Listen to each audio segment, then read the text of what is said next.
Hey guys, it's Nika here. Welcome to another video. Today I'm going to be doing a review on Painkiller. If you haven't watched it yet, it's a limited series on Netflix. So Painkiller is a limited series based on Purdue, the pharmaceutical company that produced OxyContin. Now, if you don't know, OxyContin basically caused a drug epidemic in the States where a lot of people were on it, they were addicted to it, and a lot of people died as well. And the owner of that company, Purdue, is the Sakis family. So now the limited series brings light into what happened during the opiate epidemic.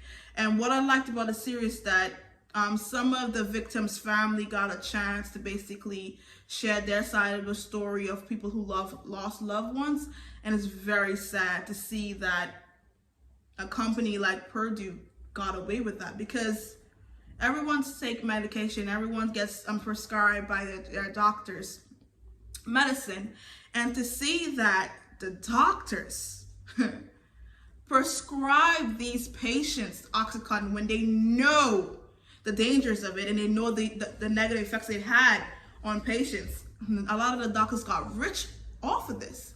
And it's crazy to see, like, okay, as a patient, you trust your doctor, to give you the best medical advice and to basically help you, and they were the ones doing you harm. So I would say the doctors are just as bad as Purdue, the creators of OxyContin. They're just as bad.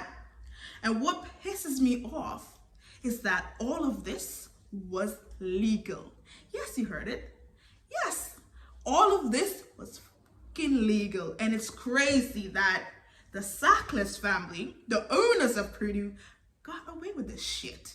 Now, if the Sakis family looked like me, they would have been under the fucking jail. But you know what? Hey, white privilege at its finest. So, I jot down some notes so I don't forget anything. Purdue. To sell OxyContin, they had some marketing strategies. And these marketing strategies, it's disgusting. They hired college students straight out of college who had science backgrounds to sell and promote OxyContin to the pharmacies and to the clinics. So the college students will basically go to the pharmacies and the clinics and tell these doctors about OxyContin, why they should sell their patients OxyContin, why they should prescribe OxyContin. And looking at the series, because a lot of them, it was basically they had to emphasize a lot of things for dramatic purposes. So we're not sure exactly what all is facts or not. But based on what I've seen, it's just absolutely disgusting. And it's when Purdue started to get blamed for a lot of people being addicted to the drug and dying, you know what they did? They blamed the abusers. Yes, they blamed the abusers. They said it's the abusers' fault. They shouldn't have been taking more than what their doctors recommended. But the drug is an addictive drug. And it's like, how could you blame the abusers? You're basically blaming the victims who got addicted to the drug that was addictive. Because one of the things they said to sell the OxyContin was that it was 0.1% less addictive than other drugs. That was one of their selling strategies. So you then, a company that said that, how could you not blame the victims? How? Purdue took advantage of vulnerable people, and it's the people who couldn't fight, who didn't have the money for big lawyers to go after them. They suffered. And it was another crazy thing. Before a drug can be released to the market, it has to be approved by the FDA. And it was shocking to see that one of the workers of the FDA who had approved this drug, he didn't give the approvals right away. He kept on denying it. And guess what? I don't know what happened. In the series, to show you, he went into they invited him, to a hotel, and he went in this room, and after that he approved OxyContin, and shortly after he was an employee of Purdue. What does that say to you? We don't know if it was a bribe. We don't know. But he later on became an employee of Purdue. Now, in 2023, guess what? Do you think the Sackler's family in jail? No. But a lot of the doctors are. A lot of the doctors...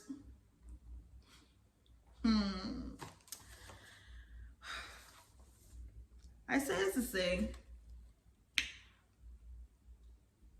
in the series, they touch on the crack and cocaine epidemic, basically saying that the OxyContin epidemic was basically the exact same thing as crack and cocaine. The only difference is that a lot of the people who sell crack and cocaine, the drug dealers, they are in jail. But the Sackler's family didn't go to jail. White privilege at its finest. Because to me, they were glorified drug dealers, because they were pushing OxyContin, killing people. People are getting addicted to it, but they didn't have to go to jail. They paid some measly fines. What the fuck is that?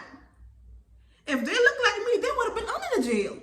So why are none of the Sackler's family, none of them, are in prison right now? All they had to do was just give up rights of their company and pay some fines. And guess what? The Purdue company had the audacity to fucking claim bankruptcy, so they wouldn't have to pay the victim's family $4.5 billion. And Purdue is worth how much? That's what they paid. Fines. And Purdue is worth how much? And up to now, the bankruptcy case is still going on. It's 2023. It's still fucking going on. And it's just crazy to see a company, a pharmaceutical company, basically that's supposed to be helping people, providing medication to help people, fucking destroyed a lot of people's lives. And they got away with it. They got away with it.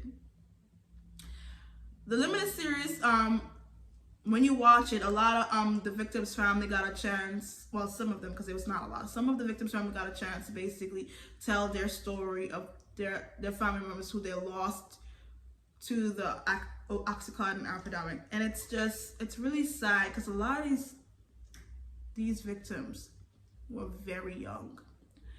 And one of the victims, they only took one pill of OxyContin, and they lost their lives. So it's like that drug. And another thing is, OxyContin is still in the market. It's still being sold. How is a drug that killed so many people, a lot of people got addicted to it, is still fucking being sold? How? Now they basically put warning labels on the drug and still fucking pushing it. And the fine that they got, the billions of dollars they have to pay, it's not being paid right now. It's being paid over an amount of years. So basically, they don't lose any money, because the profits they make from still keep on selling OxyContin. OxyContin is what basically is paying that lawsuit.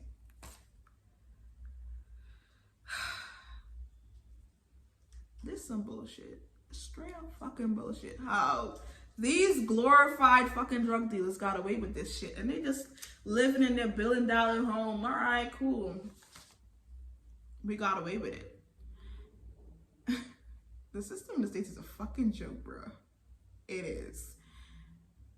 And it's very sad to the victim's family to see that they didn't really got justice. They didn't. Justice where? None of the Sackler's family are in jail. They're not paying for their crime. And it shows you equal rights where? Equality? Justice? Guys,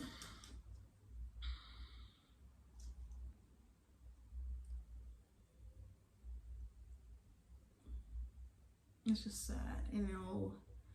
When I looked at it and to see the people who were selling crack and cocaine were in jail. In jail. They were put under the jail. But because it was legal for them to sell OxyContin, a drug that's just as strong as heroin and cocaine, these people are walking freely, spending the billions of dollars that they made off the victims' back. The people that they killed, they are murderers. They are drug dealers and glorified murderers. And they got away with it, living in their billion-dollar home.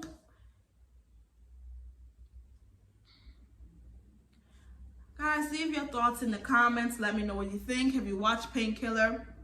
Let me know your thoughts on the series. And if you haven't watched it, you should watch it. And I'm out. Please like, share, and subscribe.